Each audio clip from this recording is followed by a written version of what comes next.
And we are live. The Jazz pulled off a victory. That's like any victory is a good win, especially when you're staying undefeated. So glad about this. This one is a little bit this. It's kind of bittersweet, even though a Jazz player didn't really get hurt. But Jokic bumped knees with Gobert just before halftime. Jokic didn't play the second half, but even with that, Jokic was the highest scorer out of all players, and he played 15 minutes. So Jokic is kind of ridiculous. There's a reason he got MVP last year. So, um, and from what I saw from I didn't see any official announcement. So, if you see something about Jokic, let me know. But um, from what I saw from the injury, it didn't look like there's anything major. It looked more like he bumped knees with Gobert, and that's not fun. I've had that happen a couple times. The worst one, I was out for like almost a week and a half before I could start walking normal.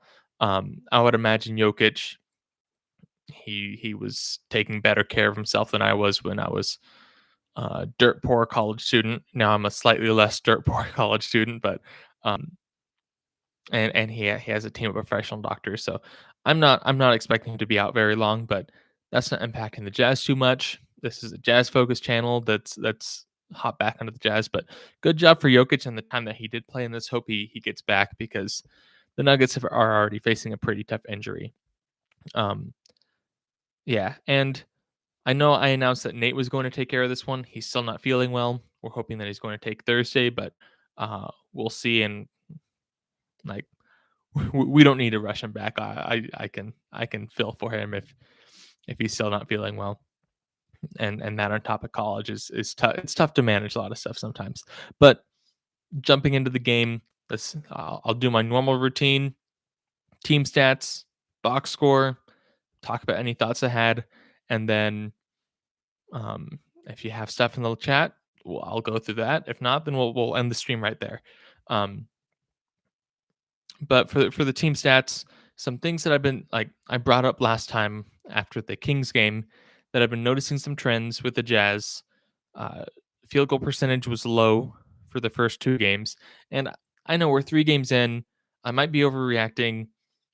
This is kind of what I have to do when I'm covering every game. I need to say what I'm seeing, and I need to say what I'm seeing trends from game to game. Um, I saw some early trends from the Jazz last year in the first 3, 4 games that stuck with the Jazz all year long. I also saw some trends from the Jazz last year in the first 3, 4 games that the Jazz fixed after game 15. So um, take these trends with a grain of salt, but this is kind of how I'm seeing the Jazz right now. But the first 2 games, their field goal percentage was down. Their 3-point percentage was pretty decent. Not like amazing, but I probably goes slightly better than I kind of want it to be. So I'm happy with that. They kind of exceeded expectations the first 2 games, and turnovers were a huge issue. In this game, their field goal percentage was incredible, almost 52% from the field. Their 3-point percentage was subpar. It wasn't awful, but like I'd like it to be a little better, at just under 31%. So they're 12 from 39. If a couple more fell in, that's exactly where it would be. So I'm not concerned about a 31% from 3 game for the Jazz with just 1 game. Um, Averaging over the season, they should definitely be higher than that. But for 1 game, I'm fine with that. Um, and the other trend that I was seeing was lots of turnovers. And the Jazz better this game. They had 14, but Donovan Mitchell had 5. Rudy Gobert had 4. Um, those are the 2 star players. Rudy Gobert's playing a bigger role on offense. The ball's in his hands a lot more. It's not a good sign to see him turning the ball over like that. Um, and Donovan Mitchell has always had turnover issues. And the Jazz last season as well, we saw some turnover issues. Um, so I'm hoping Donovan Mitchell can learn how to hold onto the ball a little bit better. And I haven't seen huge turnover issues from Rudy Gobert yet, but most of his career, he hasn't been a huge scorer for the team. So we'll see. We'll see what happens there. Other than that, like I'm happy with everything I'm seeing. There was kind of a scuffle at the end where Whiteside and Jermichael Green, I believe, were both ejected. So both teams got a technical, but kudos to the Nuggets. Like the Jazz definitely were kind of running the game most of this game, but the Nuggets kept it close and they kept it tight even when Jokic was out. And the game really was like it was kind of a toss up until about halfway through the fourth quarter. The Jazz started kind of building a lead, and then towards the end they built it so that there wasn't enough time and the lead was big enough for the Jazz to come back. Um, Hopping over to the box score, I will say one trend that I've been noticing. So the Jazz, they're still taking a ton of threes. I've been seeing pretty consistently just under half of their shots are normally threes. Um, that's a lot. So they're still taking a ton. But some players that I feel like traditionally with the Jazz have been more just kind of stand around the 3-point line. Hope you get open, move a little bit around the 3-point line, and hope you get a three. Are being they're a lot more confident cutting to the rim, driving, posting up a little bit more. Specifically, Bogdanovich. I've last season he went to the post a few times. It was mainly in games where he was already hot and he was kind of feeling it, but most of the time he stayed around the 3-point line. And I liked it when he went to the post. He had some decent moves. He has a nice little 10-foot jump shot that he can step out to once he's in the post. Um, he's not quick or explosive, but he has some good finishing moves. He's smart. It's like when you play pickup ball and there's the like the fundamentals guy who posts you up every time and like no matter how hard you defend him, he he scores on you. Like his finishing ability is great. That's kind of how I see Bogdanovich when he gets down low. So I'm liking that he is getting down low, getting those easy shots. A lot of times, getting some of those easy shots can help impact your long range three, like your three ball. And last year, Bogdanovich, who's kind of streaky with the three. Sometimes he was great, sometimes he was not so great. Tonight he was 1 for 5 for a game. That's I'm not concerned about that. If that's a trend over the season, obviously shooting 20% from threes an issue, but he's still got 15 points because he's been able to get in the paint and score there. So I'm hoping to see that trend continue with him, and I really like that. Before we talk about other Jazz players, um, I just want to give another shout out to Jokic. He scored 24 points in 15 minutes, got 6 rebounds and 6 assists.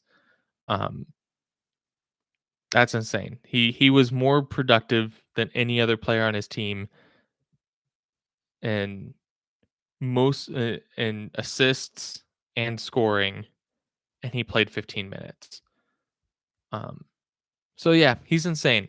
Um, that's crazy. Let's jump over to the Jazz. Rudy Gobert, he's been killing it. He's been getting 15 plus rebounds each game. I know we're 3 games in. Don't want to overreact. He's been killing the boards and he's been scoring high teens. Tonight, he was the highest scorer on the Jazz with 23 points, which I love to see. I I feel like nights where Gobert is active in the offense, those are good nights. I love to see those. Yeah, except for the 4 turnovers, I really like Gobert's game. He wasn't super active getting blocks, but that's okay. Blocks are fun, but I don't think blocks are an integral stat to win games. Um, I think the ability to block is an integral stat because it keeps people out of the paint, but you don't need to get blocks every game to win games. You need to get rebounds and you need to score to win games. And that's exactly what Gobert did. And he did it better than anyone else tonight, except for Jokic. Jokic scored 1 more point than him. And if he played the full game, Jokic might have out rebounded him, um, which might be why Gobert kind of had a good rebounding night, is he only had to deal with Jokic for half the game. And yeah, so I'm hoping to see more of that with Gobert. I posted the comment or the poll in the chat. Is Gobert going to have a 2020 game next game? I would love to see it. Normally those would be a shock because of Gobert's not scoring enough. Like he's not usually a scorer, but he's been scoring great. He's been getting rebounds. I wouldn't be shocked to see a 2020 game from there in the next couple of games. Um, and then let's talk about like the Jazz kind of spread it out pretty well. Two starters had 15 points, three bench players were double digits. So, but Mitchell, he came in with 22. We've been talking about efficiency problems and turnovers. He did have 5 turnovers, and he was efficient except from three. He was 1 for 9 from three and 9 for 20 from the field. So if you take his 3 pointers out, he was 8 for 11. Um, and yeah, so I don't think he's quite in rhythm. If I remember correctly, I think he didn't have a like he's not having a slow start this year either, but like comparatively to what he could be doing, he kind of had a slowish start last season as well. I'm expecting Donovan Mitchell to do a lot better in the near future. He is turning the ball over a lot, which is concerning. Obviously, not enough to lose games yet. Um, and this is more of an eye test thing. The stats aren't showing or won't show this, but I have been noticing Mitchell is a little bit more confident with his ball handling skills. Um, like there were times in this game where,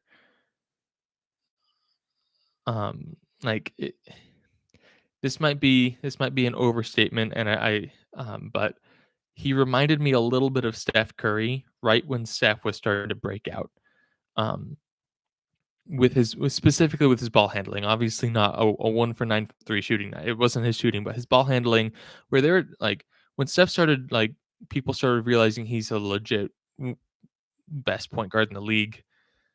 There were times where he's just like he's going to turn the ball over, but somehow he holds on to it and gets a shot off or gets a great pass off. And he looks like he's out of control the whole time, but he maintains possession and finishes the play. And so there are times like that where Mitchell made a dribble move in traffic, and I thought he was going to lose control. He held on to it. He finished a play either scoring or passing. And there were a couple times later where I could tell he was getting more confident with that, which is a good thing. But sometimes, there was one time in particular where he made a really nice move inside. He thought he had the traffic to do a little like shovel pass, is that what you call it, to Gobert, but there wasn't enough room.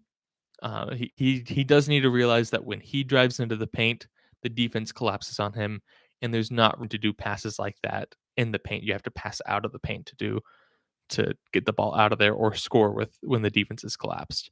Um, so I think he did get a little bit too confident, which led to some turnovers. But I'm liking the confidence. I'm liking the increase in skill that I'm seeing, and I think he's had this skill for a long time. It's just what a player can do and what they are willing to do in games is normally much different. And so him pulling the stuff out in games when it was still kind of close against a good Denver Nuggets team, that's showing me that he's confident and we're going to see m- good improvements in ball handling from Mitchell, which is exactly what I want to see from him because I think in the long term Mitchell's going to have to maybe he won't have to start at shooting guard or point guard I mean, but I think he's going to have to be able to step in and take some legit point guard minutes um, in the next couple of years. So that's a really hopeful thing. I haven't seen much from Mitchell, so I was excited to see that. And I've been wanting him to kind of move over and at least have the ability of point guard for several years now. So I'm excited to see that starting to develop because he really has his scoring down. So seeing him round out those other skills is a really good thing to see that he's not plateauing. He's looking to continue to improve. Um, well, that's kind of my ramble on this game. The story like it was a good game. The Jazz kind of took off at the end of the last 6 minutes of the game. Um,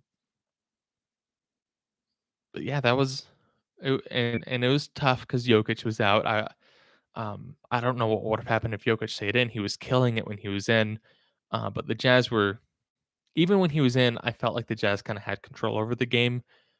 You never know if he would have stayed in or not. I still think the Jazz would have won, but I'm hoping that Jokic can recover quickly, and um, I think he will. I think he'll probably take a week off or something like that to recover. He walked off the court. He was definitely limping, but it didn't look like anything like he's going to be out for an extended period of time. Um, so that's kind of my thoughts. Captain Rex, thanks for joining. Tonight's kind of a dead one, I guess. It was a late game. It's 11 o'clock. It kind of turned out to a little bit of a blowout at the end, so maybe it wasn't as exciting for people to join. So thanks for joining for the live stream on a slow night. Says Captain Rex says, I love the streams despite the viewers never stop, they'll come. Thanks. Um I don't know if you were here last time I did a live stream, but this year, at least right now, we're going to test kind of mixing like making live streams a little bit more special. So like for games against teams like the Nuggets, where they're a good playoff team, we can have some playoff history against them. Um, so teams like that, we're going to try to do more live streams and more of the boring games. We're going to probably do a pre-recorded thing. If everyone comments and says they still want live streams, then we might switch back to only live streams for um, post games like this. But that's kind of what we're thinking. It's it's for several different reasons. Like the live streams are great when people join live, but the Jazz have a lot of late games. Um, we have nights like this where not many people come, so that's kind of the reasoning for that.